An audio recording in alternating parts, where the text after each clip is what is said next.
de la sagrada tradición y el yelmo de la verdad absoluta. Está transmitiendo la voz de la tradición católica. Radio Cristiandad, en el 97.1 de la frecuencia modulada. Radio Cristiandad, solo la verdad, aunque duela.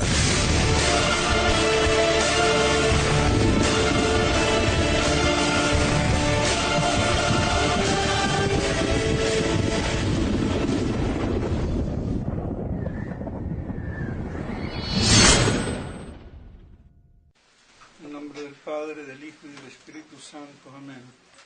Amados hermanos en nuestro Señor Jesucristo, este domingo, 1 de enero, primer día del año civil, celebramos la misa de la octava de Navidad. Antiguamente había dos misas, una misa en honor de la octava y otra en honor a Nuestra Señora. Y después se reunieron en una sola misa, como la que celebramos hoy, durante la octava. Misa también llamada de la circuncisión, porque como es sabido, a los 8 días, según la ley de Moisés, y ya desde Abraham, venía la imposición de la circuncisión. Circuncisión que hoy quizás no tiene mayor connotación, significado religioso, y pasa desapercibido, pero es un hecho que tiene una profunda realidad, a tal punto que se asocia a un esbozo de lo que es después el sacramento del bautismo. Con la circuncisión se establecía ese pacto signado en la carne. Circuncidar es cortar alrededor de. Y toda la significación teológica consiste justamente en que así como el pecado se transmitía por vía de generación natural, dado que, habiendo sido el hombre creado en estado de gracia, y se transmitiría también esa gracia por generación natural, al romperse por el pecado, entonces ya no se transmite la gracia, sino la desgracia. Ese pecado del primer padre. Y por eso con circuncidar, quitar el prepucio, se significaba de algún modo esa sanación de lo que se transmitía por orden natural, es decir, el pecado. Y por eso entonces todo niño debía de circuncidarse. Y era un sacramental. Esos niños se salvaban. Recibían la gracia. La diferencia es que con el bautismo se causa la gracia. Aquí no se causa, pero Dios, como en los sacramentales, la da. Y podemos aquí preguntarnos, ¿y entonces qué pasaba con las mujeres? ¿No se salvaban? ¿Qué pasaba con los niños que morían antes de los 8 días? ¿No se salvaban? Pues sí se salvaban.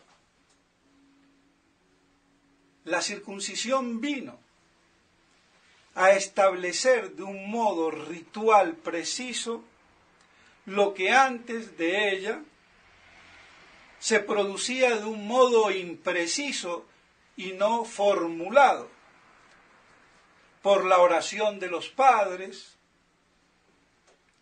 de los que poseían la fe, se salvaban. Y aquí había todo un arsenal que se suscita con la cuestión posterior que viene del limbo, pero no voy a entrar en eso. Eso estará para algún día más adelante, como ya también en alguna ocasión lo dije, pero hago la señalización para que se vea cómo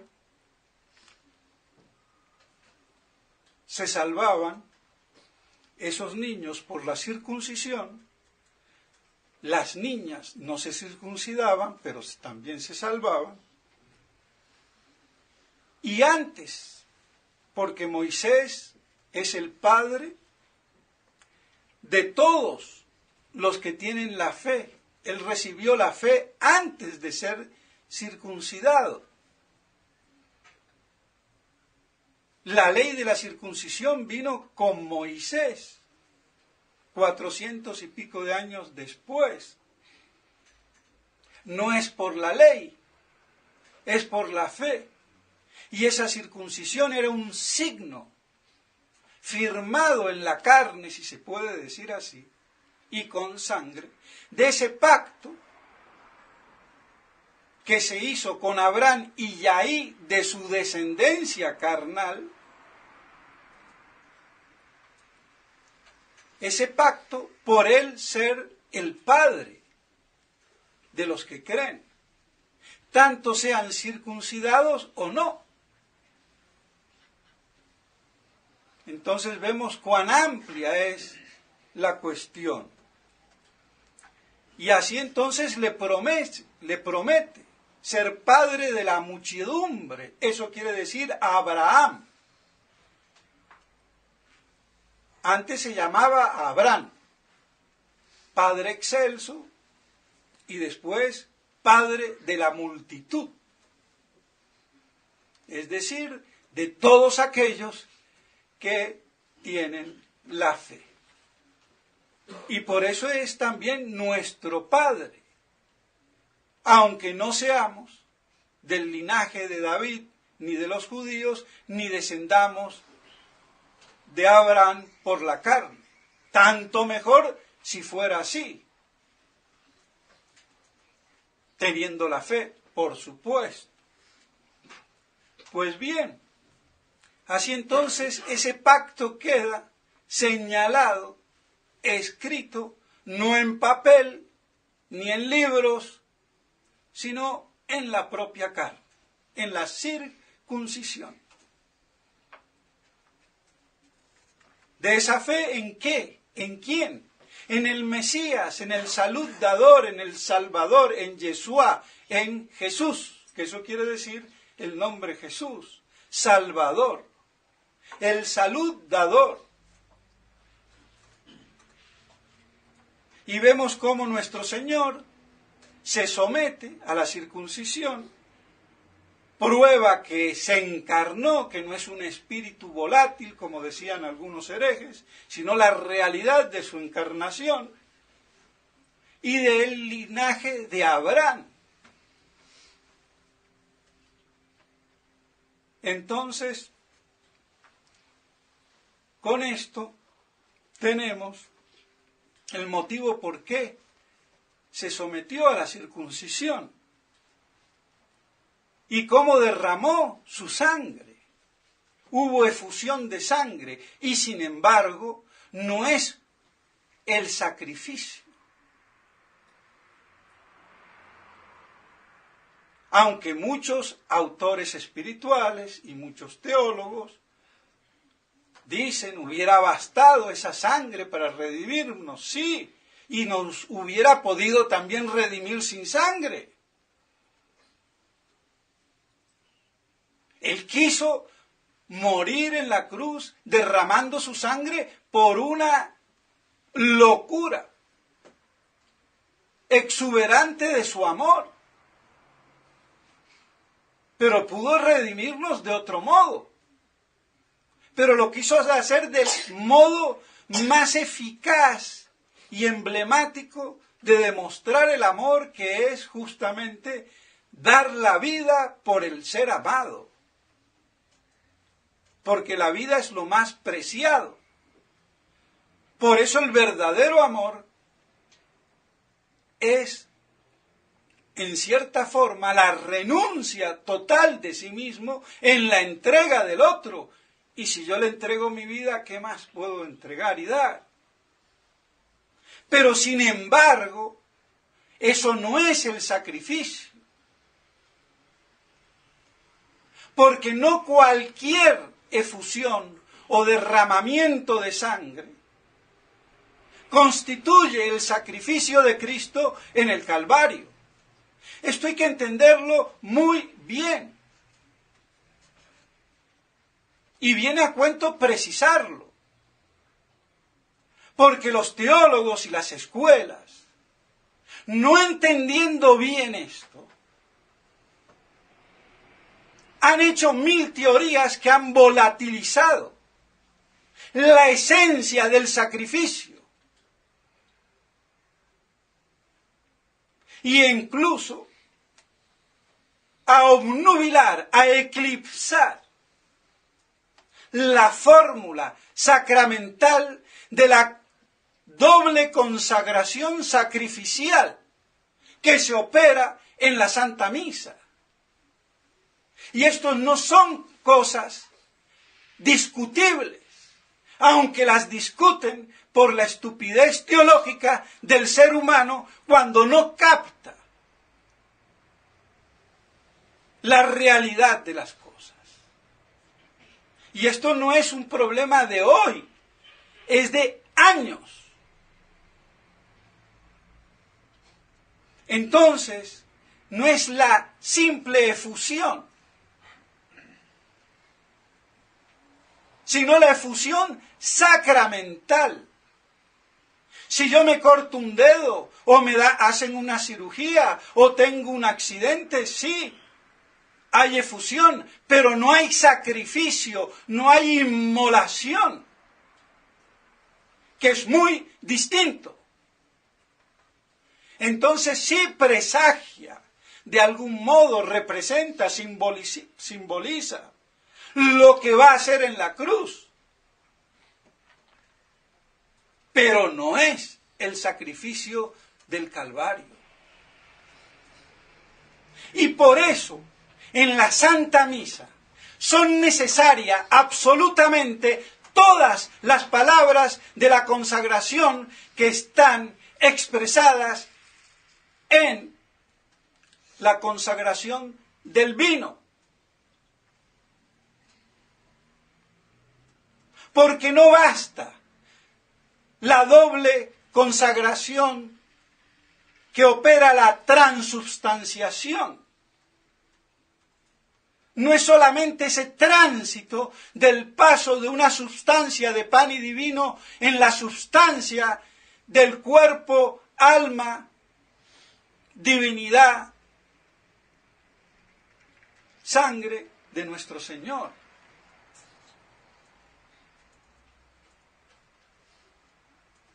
La transubstanciación es, sí, ese cambio, pero no es el sacrificio tampoco.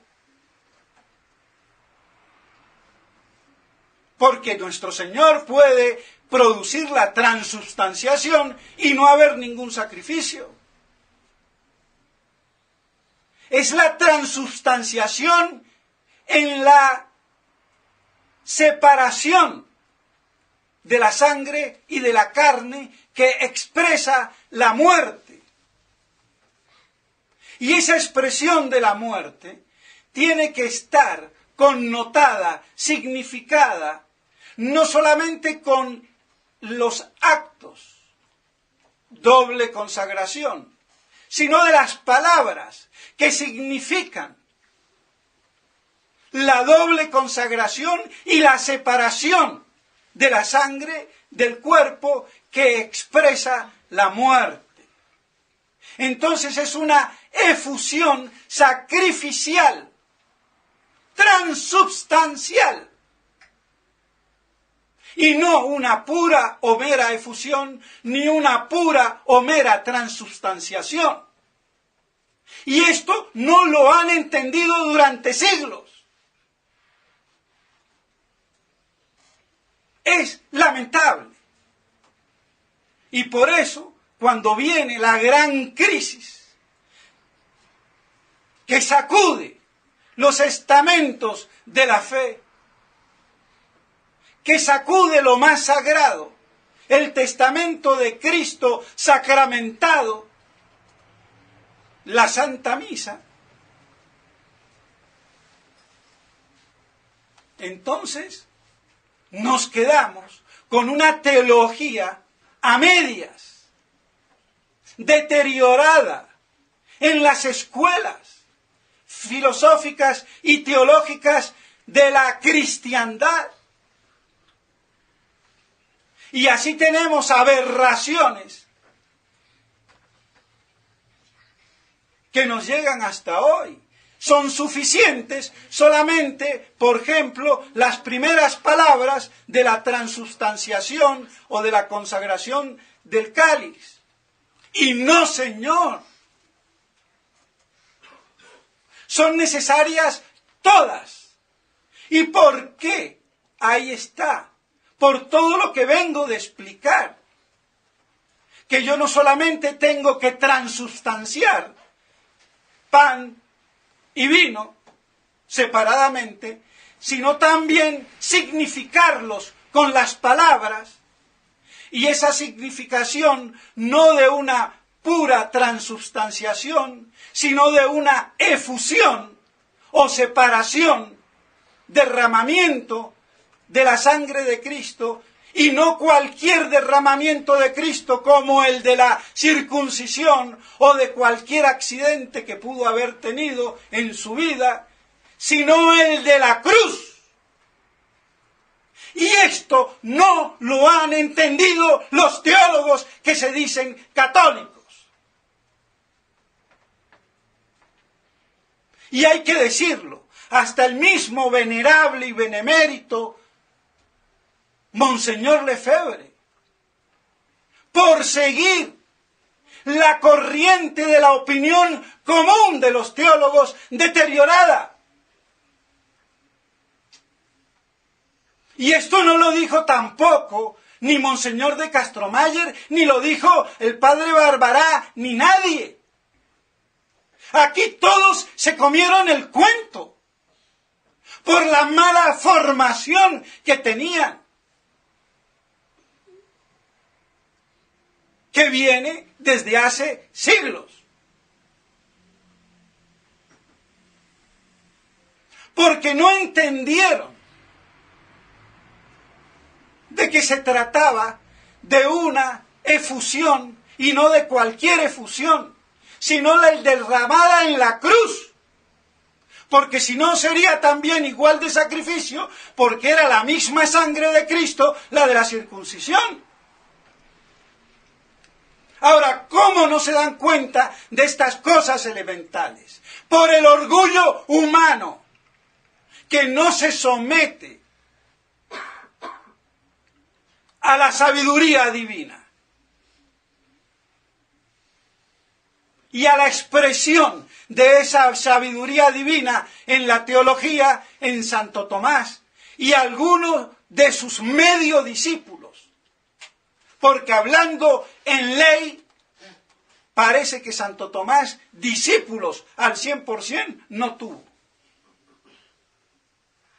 Por eso digo sus medios discípulos. Y entre esos medios discípulos, Gonet nos llega a decir y a explicar magistralmente esto, pero esto no es aceptado por todos. No es lo que se enseña como cátedra de verdad única. Y así entonces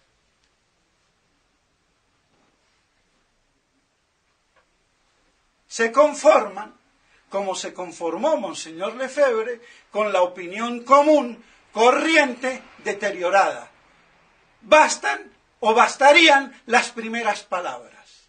Pues no, porque las primeras palabras solamente me estarían significando la transubstanciación, pero no la efusión de sangre. Y para que se tengan la significación de la efusión de sangre, es por eso que se dice pro multis effundetur, que será derramada por vosotros y por muchos. Porque si aunque yo diga que será derramada, pero no por vosotros y por muchos, por vuestros pecados, no queda claro que es la efusión de la cruz. Y podría ser la efusión de la circuncisión. Clarito, ¿no? Pero ¿por qué si es tan claro, esto no lo enseñan? Estupidez humana. El número de los imbéciles es enorme. Y los imbéciles no es el pueblo. Pobre pueblo. Los imbéciles son los doctores, los catedráticos, los teólogos. Esos son los primeros irresponsables imbéciles. Sean de la gregoriana o del angélico o de la que sea. Y a ver que me salga algún doctorcito si es que los hay, porque ahora no creo que ni los haya. A discutir el tema.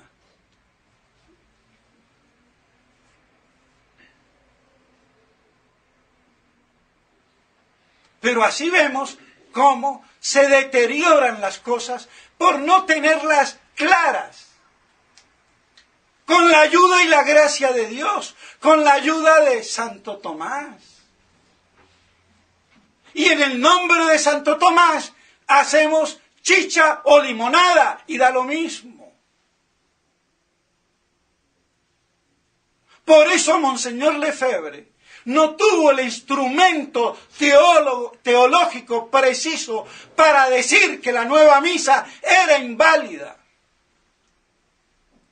Pero yo sí lo tengo. Che, ¿qué querés, Francisquito? Me volví argentinito para darte por donde es.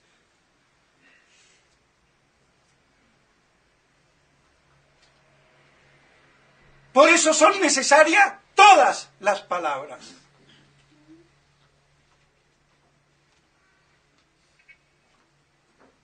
Para significar la transubstanciación, la efusión y la efusión de la cruz.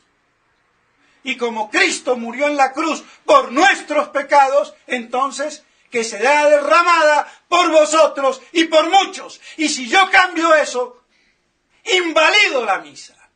Y por eso la misa nueva es teológica y científicamente inválida.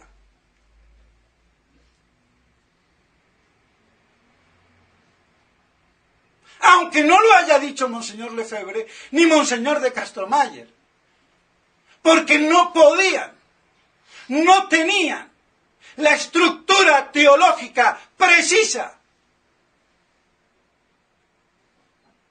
No podían volar en jet porque todavía no se había inventado la propulsión a chorro. ¿Qué vamos a hacer? Pero hoy no podemos seguir ignorando. Así de claro. Y si hay algún teólogo ducho que salga hablamos, exponemos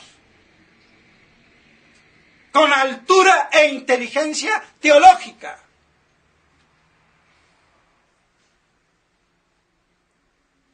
Pero quede claro que entonces es necesario esa efusión de sangre de la cruz y en ella derramada para que signifique con palabras y no solamente con acciones, sino las dos cosas, lo que se opera en ese misterio del sacrificio de la misa, del incruento sacrificio, y ojo con la palabra incruento, aunque la utilice el Concilio de Trento, porque incruento quiere decir sin sangre, y evidentemente hay sangre. ¿Qué me quiere decir? Incruento de un modo físico. Porque hasta la palabra incruento, tomada absolutamente, sería herético. ¡Ojo! Todo tiene su equilibrio y su justa dimensión doctrinal y teológica para sustentar las verdades y misterios que se realizan sacramentalmente, como el sacrificio de la misa, que es una efusión incruenta físicamente, pero que hay derramamiento real de sangre operado sacramentalmente. Entonces es una efusión sacramental y es una inmolación en sí misma. Por eso cuando se preguntan los teólogos, y la inmolación, y la victimización, y la chichazón, todo eso está ahí expresado en esa realidad misteriosa que opera sacramentalmente, no físicamente, sino sacramentalmente, la misma realidad histórica que se operó hace 2000 años en la cruz. Mucho habrá que hablar y decir, pero creo que con esto y por ahora basta, porque si no también el cerebro se nos puede embotar. Porque a un bebé yo no le puedo dar un bife de chorizo ni una tira de asado. Le tengo que dar lechita o purecito. Y más bien suavecito, porque si se lo doy espeso, hasta se atraganta, hasta que le salgan los dientes y comience a medio masticar. Y aquí podría parar, y creo que no me saldría un sermón por lo menos tan largo. Pero, oh, sorpresa. Yo no me puedo callar. En el primer día del año civil y en la octava de Navidad, lo que la liturgia sacrosanta de la Iglesia Apostólica, Católica y Romana me pone hoy. La misma epístola de San Pablo a Tito. La misma epístola de la misa de medianoche. La repite. La Iglesia le gusta repetir. ¿Por qué? Por algo será. ¿Y qué me dice esa epístola? Que vivamos sobria, justa y piadosamente, esperando la bienaventurada esperanza de Cristo Salvador. Esto es lo que hay que predicar y exhortar. Y los hombres de iglesia, más mudo que una burra. Lamento. Si por eso me dicen cortecabezas, pues che. Porque parece que hay algunos blogs que ya me ponen el conocido cortacabezas. Pues sí, che. Y si eres tan valentón, dame tu apellido y tu nombre para cortarte la tuya por imbécil.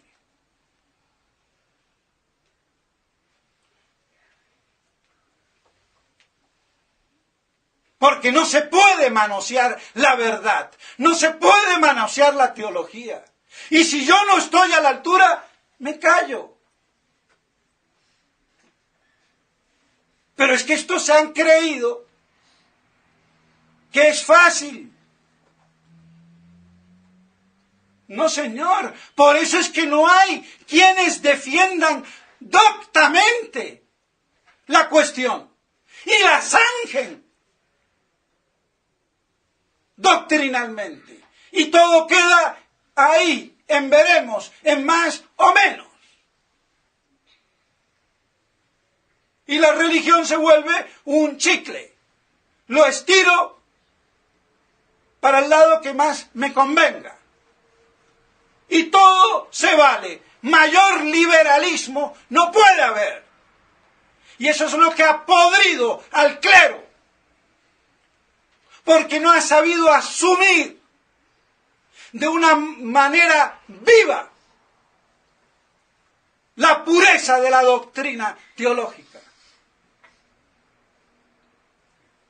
Se han quedado con la devocioncita kempiana, lamento, anti-intelectualista.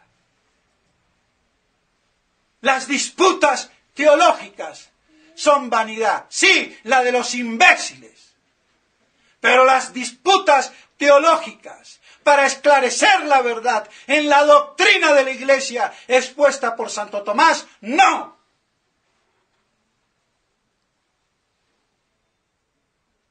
Entonces, ¿ven de dónde viene tanta moralina?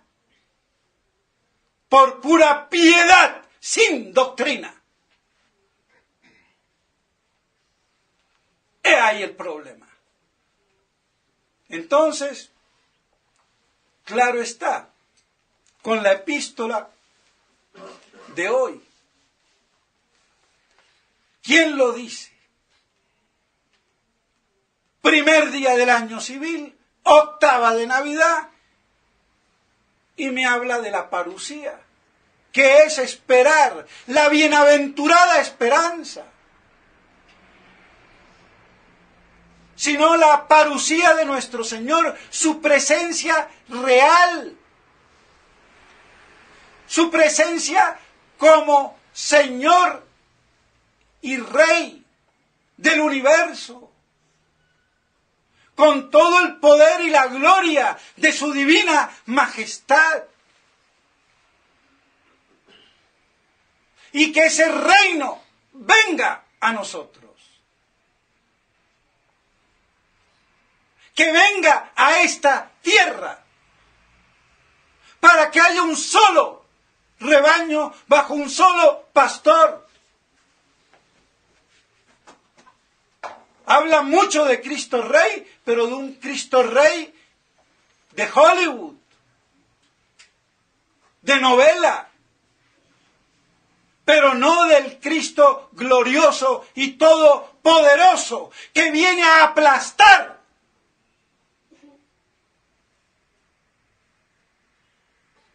a todos aquellos que se le han puesto en contra, que viene a rescatar su iglesia y que viene a destruir el mal y la maldición que ha caído sobre los hombres y sobre el cosmos entero, para que vuelva a su primitiva inocencia y prodigalidad y exuberancia, sin maldiciones, sin muertes, sin enfermedades, en un reino de paz, duradera, perdurable. Y por eso los famosos 1000 años de paz en esta tierra, en el reino de Cristo Rey.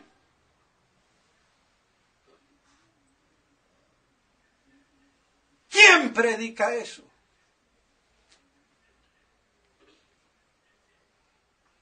Eso se ha abolido, se ha ignorado. Y bueno, por eso este castigo justo y merecido.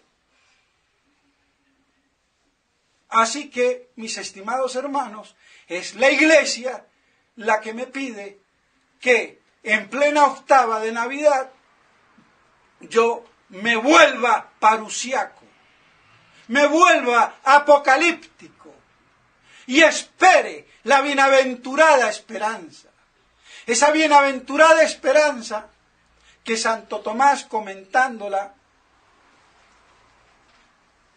dice que es doble o doblemente se puede interpretar como la bienaventurada esperanza en sí o la que también me hace bienaventurado.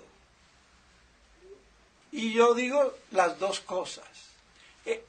Bienaventurada en sí y también me hace bienaventurado.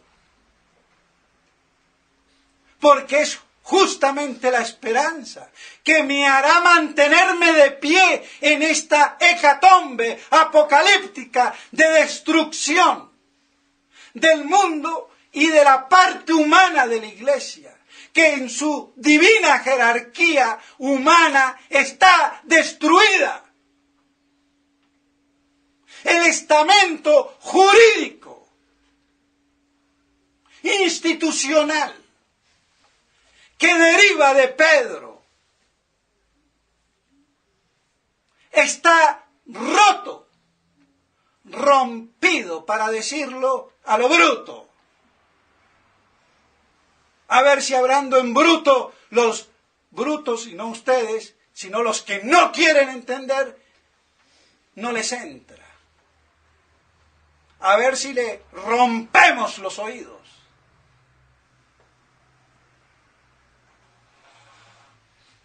Pues bien, mis estimados hermanos, más esperanzador no puede ser. Beatifiquémonos, esperando a Cristo Rey. Esa bienaventurada esperanza en sí misma, que a su vez nos hace bienaventurados en medio de estos males. Y así podamos desear un próspero año nuevo, sin ser sarcástico, sin ser hipócrita. ¿Cómo próspero año nuevo? Si por regla de 3 esto tiene que ser peor.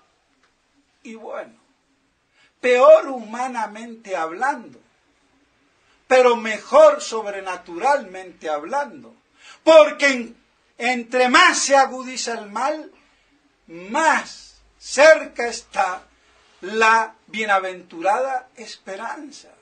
Y si yo la espero de todo corazón y con todo amor y con todo ahínco, me beatifico en medio de esta inmolación, de este sufrimiento, de esta crisis, de esta persecución. Entonces, ¿qué más crucificante? ¿Qué más alegría? Ahí está la cruz. Supremo dolor y suprema alegría. Nuestro Señor en la cruz, su alma era beata. Contemplaba la bienaventurada divinidad de Dios. Esa alma humana era beata y sin embargo sufría con dolores de muerte. Quita de mí este cáliz, pero si es tu voluntad lo acepto.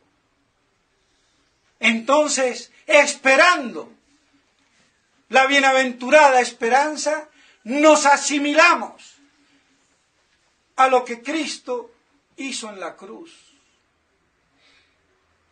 ¿Y qué mayor imitación de Cristo sin el Kempis? Sino en la vida real con doctrina.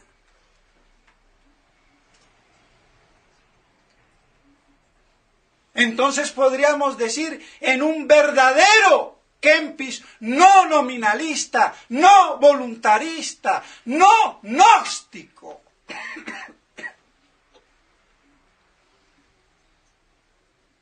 Y así entonces imitemos a Cristo, sufriendo, aguantando, con la beatificación de la bienaventurada esperanza de la parucía del Señor. Y así lo hagamos, que venga, pidamos que venga, Maranatá, ven Señor Jesús, como terminó su discípulo amado San Juan. El Apocalipsis y con él todo la Escritura. Entonces más no se puede decir, mucho se podría decir, pero más en cuanto a la sustancia. En cuanto a la explicación, pues sí. Entonces vean cuán rica es la liturgia de hoy. Y así eso nos lleva a poder desear un santo y próspero año, aunque nos corten la cabeza. Y así entonces, mis estimados hermanos, les deseo un santo y feliz año en nuestro Señor Jesucristo, en Cristo Rey, para que venga pronto. Y el pronto de Él se toma su tiempo. Él es el dueño del tiempo, el alfa y el omega. Pero mientras tanto, así entonces, beatificarnos en la beatitud de la bienaventurada esperanza esperando esa gloria de Cristo Rey. En nombre del Padre, del Hijo y del Espíritu Santo. Amén.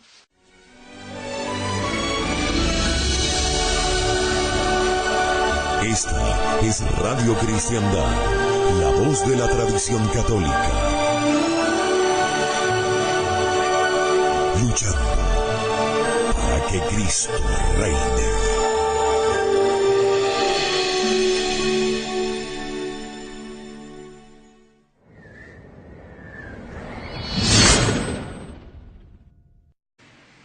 Este domingo, 1 de enero, primer día del año civil,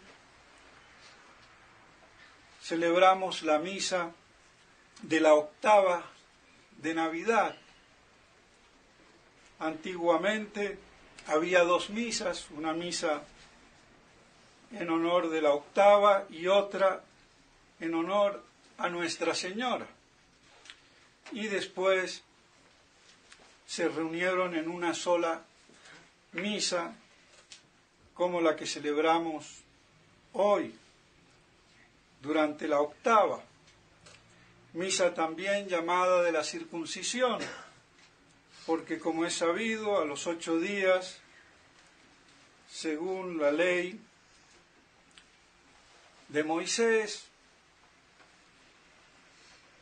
y ya desde Abraham, venía la imposición de la circuncisión. Circuncisión que hoy quizás no tiene mayor connotación, significado religioso y pasa desapercibido, pero es un hecho que tiene una profunda realidad, a tal punto que se asocia a un esbozo de lo que es después el sacramento del bautismo. Con la circuncisión se establecía ese pacto signado en la carne. Circuncidar es cortar alrededor de un modo esa sanación de lo que se transmitía por orden natural, es decir, el pecado. Y por eso entonces todo niño debía de circuncidarse, y era un sacramental. Esos niños se salvaban, recibían la gracia. La diferencia es que con el bautismo se causa la gracia, aquí no se causa, pero Dios, como en los sacramentales, la da. Y podemos aquí preguntarnos, ¿y entonces qué pasaba con las mujeres? ¿No se salvaban? Y toda la significación teológica consiste justamente en que así como el pecado se transmitía por vía de generación natural, dado que, habiendo sido el hombre creado en estado de gracia, y se transmitiría también esa gracia por generación natural, al romperse por el pecado, entonces ya no se transmite la gracia, sino la desgracia. Ese pecado del primer padre. Y por eso con circuncidar, quitar el prepucio, se significaba de algún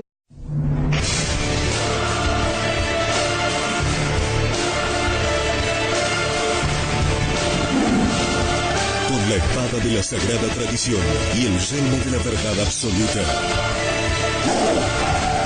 Está transmitiendo la voz de la tradición católica.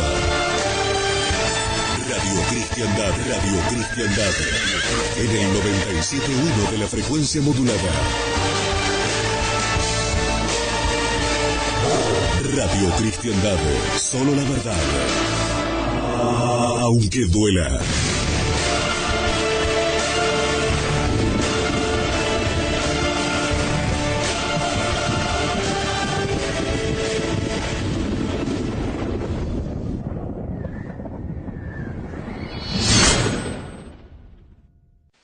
En nombre del Padre, del Hijo y del Espíritu Santo. Amén. Amados hermanos en nuestro Señor Jesucristo,